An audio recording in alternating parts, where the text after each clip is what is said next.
मित्रांनो, पुढचा मुद्दा येतो भारतातील लोकसंख्या वाढीचे टप्पे। आता ज्या पद्धतीने जगाचे आपण बघितलेलं आहे की लोकसंख्या वाढीचे 5 टप्पे आहेत, तसे भारताचे लोकसंख्या वाढीचे 4च टप्पे आहेत। हे 4 टप्पे कुठले कुठले हा कालखंड इथे टाकलेला आहे। प्रत्येक टप्प्यामध्ये 30-30 वर्षाच्या लोकसंख्येमध्ये या ठिकाणी झालेल्या बदलांचा, स्थित्यांतरांचा या ठिकाणी विचार करण्यात आलेला आहे।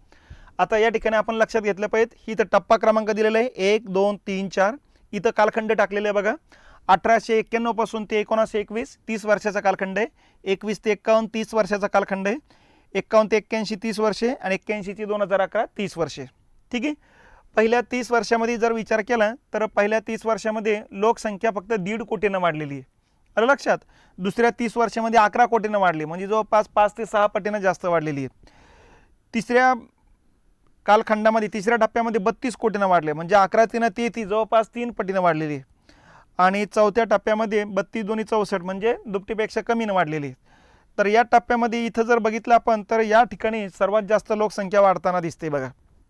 ठीक आहे।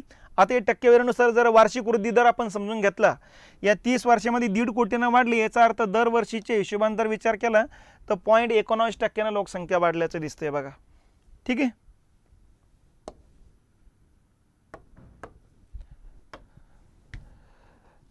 या ठिकाणी 0.19% इतकीच लोकसंख्या वाढलेली आहे। म्हणून या टप्प्याला म्हणायचं स्थिर लोकसंख्या वाढीचा टप्पा। म्हणजे या कालखंडामध्ये जेवढा जन्मदर होता तेवढाच मृत्यूदर होता, त्यामुळे साहजिकच लोकसंख्या फारशी गतीनं वाढत नव्हती, एकदम स्थिर गतीनं वाढत होती। काही लाखामध्ये बदल व्हायचे बघा। इथं आपण बघितलेलं आहे की 1900 या ठिकाणी 1891च्या कालखंडामध्ये आपली लोकसंख्या जी होती ती जवळपास 23 कोटी 60 लाख होती, आणि 1901ला ती 23 कोटी 84 लाख झाले, म्हणजे जवळपास 60-70-80 म्हणजे 24 लाखांना वाढले फक्त 10 वर्षामध्ये। आणि आताच्या 10 वर्षामध्ये आपली जवळपास 20 कोटीनं वाढती।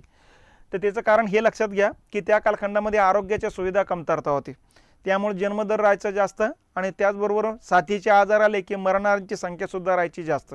त्यामुळे जन्मदर मृत्यूदर सारखाच असल्यामुळं साहजिकच, आणि तो पण दोन्ही पण उच्च राहत असल्यामुळं साहजिकच या कालखंडात लोकसंख्या वाढीचा दर खूप कमी, म्हणून याला म्हणायचं स्थिर लोकसंख्या वाढीचा टप्पा। लक्षात, सर्वात कमी लोकसंख्या वाढीचा टप्पा म्हणायचा याला। तर हा पहिला मुद्दा।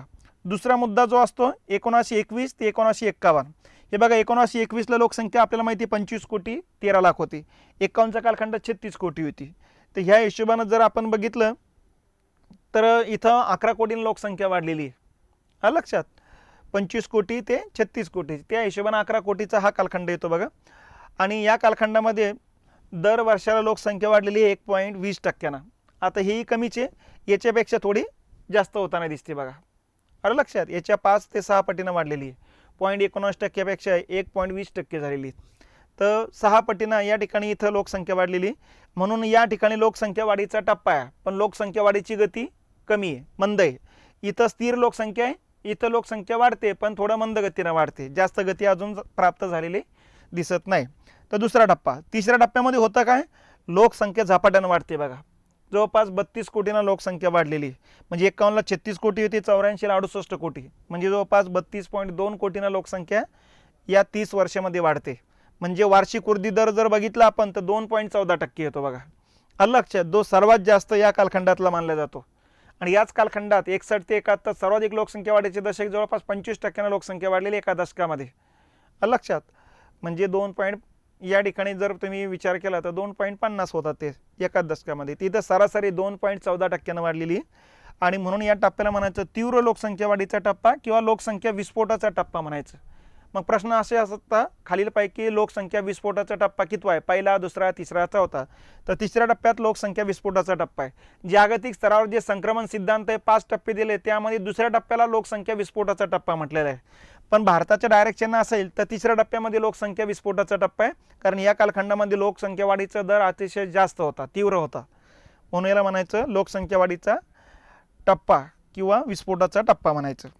त्याच्यानंतर 1981 ते 2011 या दशकामध्ये लोकसंख्या 53 कोटींना वाढलेली। 1981ला 68 कोटी होती, 2011ला आपल्याला माहितीच आहे 121 कोटी, म्हणजे जवळपास दुपटीनं लोकसंख्या या कालखंडात वाढताना दिसते। तर 53 कोटींना लोकसंख्या वाढलेली बघा।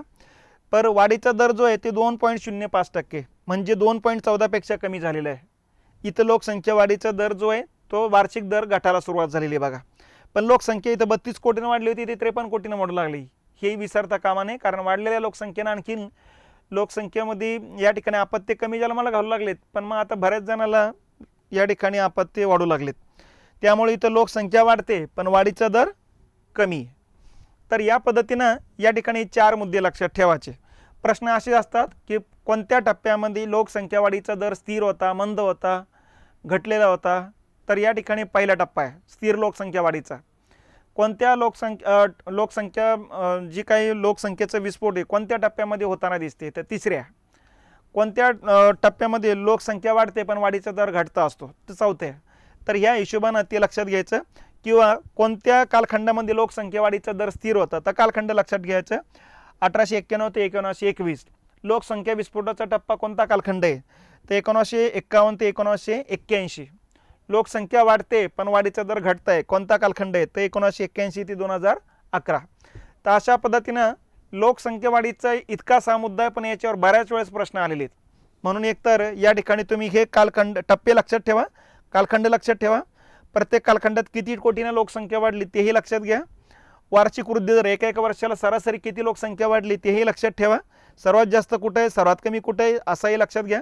आणि या टप्प्याला काय नावं दिलीत, मग पहिल्या टप्प्याला नाव दिलं स्थिर किंवा मंद लोकसंख्या वाढीचा टप्पा.